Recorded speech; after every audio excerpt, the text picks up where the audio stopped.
So hey everyone, welcome or welcome back to another video on the channel. My name is Sankalp Chauhan. Today's video will be discussing everything you need to know about making chits to make you win your next MUN conference. So I have divided this entire video into two parts. The first one being the theoretical part of the video and the second one being the practical or the demonstrating part of the video. Okay. Now make sure that you do not skip anything in between from the video because everything related to the chits is being discussed in this particular video and I want you guys to watch it till the end so that you won't struggle with chits in your next MUN conference. Also guys, you can suggest me all the different topics that you want me to cover. So make sure that you hit the like button and subscribe to the channel so that you do not miss anything out. तो वैसे तो theory और so called rules के हिसाब से जो chits होती है, जितने डिफरेंट टाइप्स की चिट्स होती है, वो तो हम इस वीडियो में डिस्कस करेंगे ही, पर साथ में मैं आपको वो भी बताऊंगा कि इन चिट्स का एक स्मार्ट तरीके से किस तरीके से यूज किया जा सकता है, जो कि आपको एक्सपीरियंस डेलीगेट नहीं बताते हैं जनरली.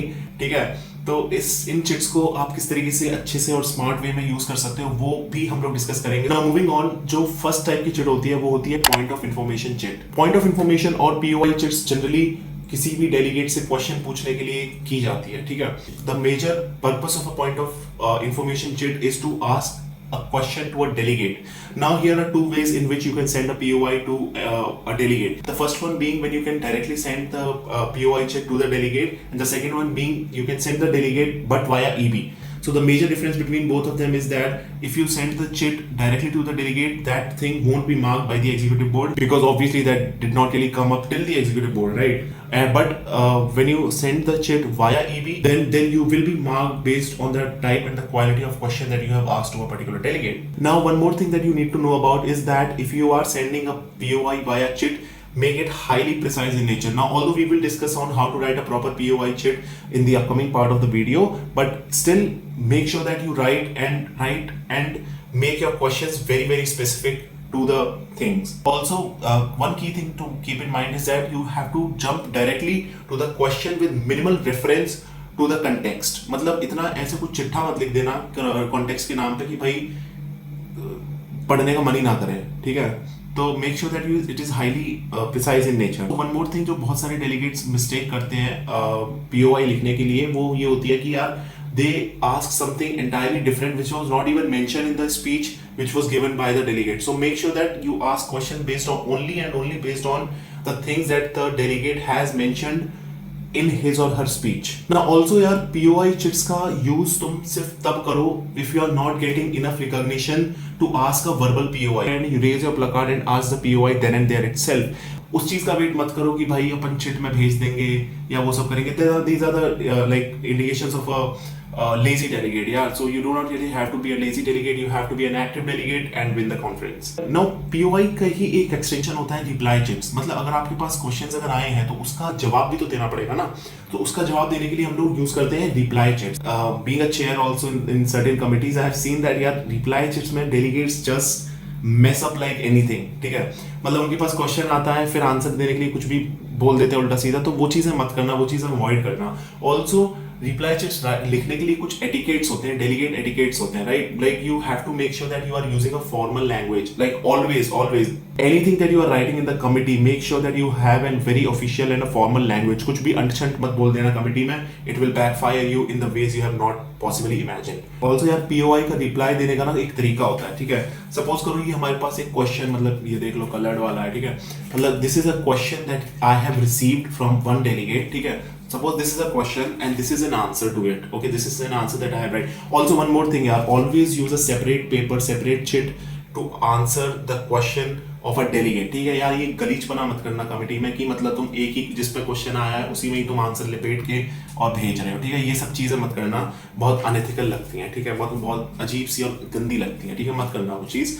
क्वेश्चन को हमेशा ऊपर रखना, आंसर को नीचे रखना. ठीक है, I mean this is what I have been using and it has worked really great. ठीक है, क्वेश्चन को ऊपर रखना, आंसर को नीचे रखना, दोनों को ऐसे आपस में मिलाना. ठीक है, फिर इसको यहाँ से कॉर्नर देख रहे हो ना, कॉर्नर से ऐसे फोल्ड करना. ठीक है, और हल्का सा टीयर कर देना इसको, ऐसे हल्का सा ऐसे फाड़ देना उसको. ठीक है, and fold it like this. ठीक है, now this is how you send a reply chit. मतलब ये काफी आसान हो जाता है एग्जीक्यूटिव बोर्ड के लिए भी ये जज करना. मतलब वो केवल देख के बता देता है हाँ भाई ये एक रिप्लाई चिट है, तो उस हिसाब से वो उसको मार्क करता है. ठीक है, तो देख रहे हो, मतलब ऊपर क्वेश्चन है और नीचे इसके आंसर है. This is how you send a reply chit. Always make sure that you are sending the chits in the best way possible. Okay, so यार अगर तुम्हें अभी तक वीडियो अच्छी लग रही है, so make sure that you hit the like button and subscribe to the channel so that you do not miss any update on the channel. ना जो तीसरी टाइप की चिट्स होती हैं उनको बोलते हैं यार अपन सब्सटैंटिव चिट्स। ना सब्सटैंटिव चिट्स मेरे हिसाब से सबसे इंपॉर्टेंट एस्पेक्ट होता है किसी भी चिट का, ठीक है। Substantive chits are basically nothing but an extension to your speech and in a moderated caucus you generally have a 60 seconds of time limit. Like in very rare cases you have 90 seconds, but in majority of the cases you will only be allowed to speak for 60 seconds. And in most of the cases it happens that कि आपका content जो है वो छूट जाता है, right. तो उस केसेस में आप क्या करते हो, आप तुरंत के तुरंत एक सब्सटैंटिव लिखते हो और एग्जीक्यूटिव बोर्ड को भेज देते हो। ना सब्सटैंटिव का सबसे अच्छा पार्ट यही होता है कि यार वो डायरेक्टली एग्जीक्यूटिव बोर्ड को ही सिर्फ और सिर्फ भेजा जाता है, वो किसी भी डेलीगेट को नहीं भेजा जाता है, ठीक है। So this is an important part कि आप सब्सटैंटिव भेज सकते हो, ठीक है ना। कुछ कॉन्फ्रेंसेस में क्या होता है कि द एग्जीक्यूटिव बोर्ड कैप लगा देता है चिट्स पे, बिकॉज ऑब्वियसली इतना सारा इन्फ्लक्स होता है चिट्स का, तो ईबी की तरफ से भी चिट को हर एक चिट को मार्क करना बहुत डिफिकल्ट हो जाता है। So they put up particular cap. लेकिन अगर कैप नहीं भी लगा हुआ है तो एक ये बेसिक डेलीगेट के एटिकेट होते हैं कि आप एट मैक्स उतने ही चिट्स भेजो जितने आपने स्पीचेस दी हैं, ठीक है। मतलब आपको सपोज एक दिन की अगर कमेटी है तो एक दिन में आपने 3 या 4 स्पीचेस, आपको अंदाजा लग जाता है कि हाँ भाई 3 या 4 बार मेरे को मौका मिलेगा बोलने का, तो आप 3 या 4 बार ही सब्सटैंटिव चिट भेजो। तो that is the best and the best practice to follow.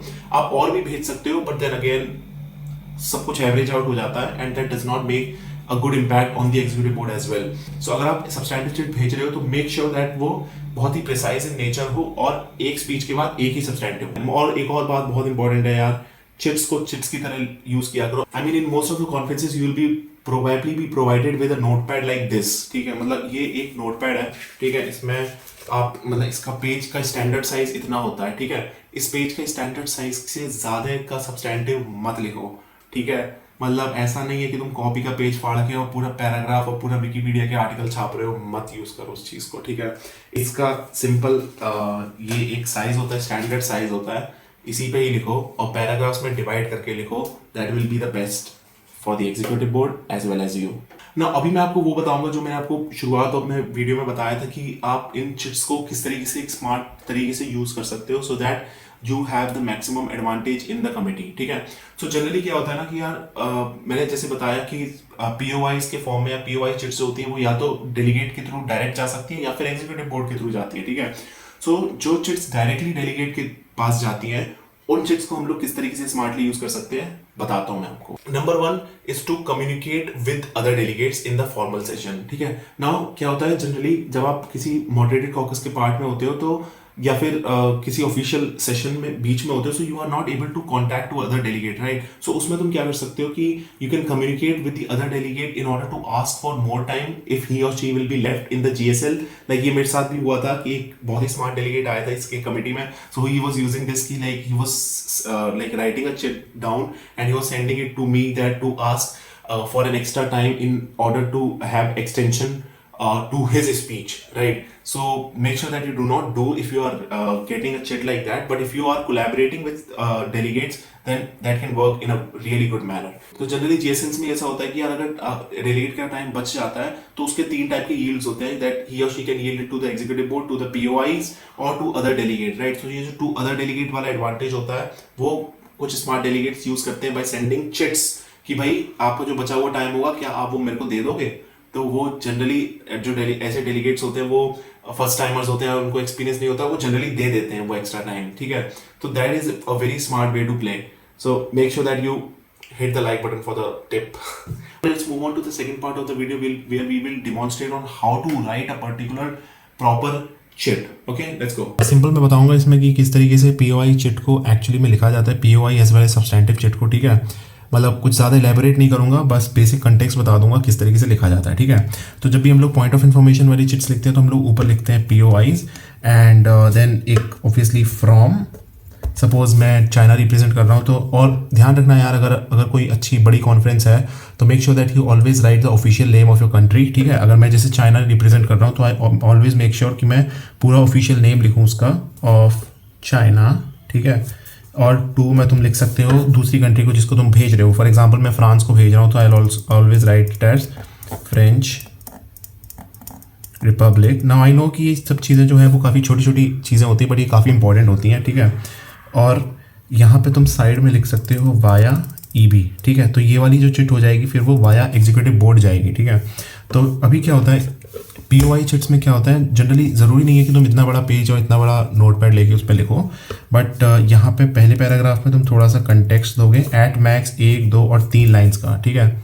यहाँ पे तुम 3 लाइन्स का एक कंटेक्स्ट दोगे छोटा सा, और लास्ट में क्वेश्चन पूछोगे नॉट एक्सीडिंग 2 लाइन्स, ठीक है। मतलब ये मैं इसलिए बता रहा हूँ यार क्योंकि मतलब ऐसा नहीं है कि लाइंस पे डिपेंड करता है या कुछ इन चीज़ों पे डिपेंड करता है, but I am just telling you guys कि भाई बहुत ज़्यादा मत लिखो, बस 2 या 3 लाइन में हाईली प्रिसाइज्ड क्वेश्चन लिखो, ठीक है। हाईली प्रिसाइज्ड क्वेश्चन लिखो, बस दैट्स डन, फिनिश। लाइक इसी तरीके से एक पीओआई चिट को लिखा जाता है और इससे ज़्यादा कुछ भी नहीं होता है, ठीक है। बस 2-3 चीज़ें तुम्हें ध्यान रखनी होती है कि भाई तुम फ्रॉम लिखना होता है, टू लिखना होता है और वाया एग्जीक्यूटिव बोर्ड लिखना होता है, ठीक है।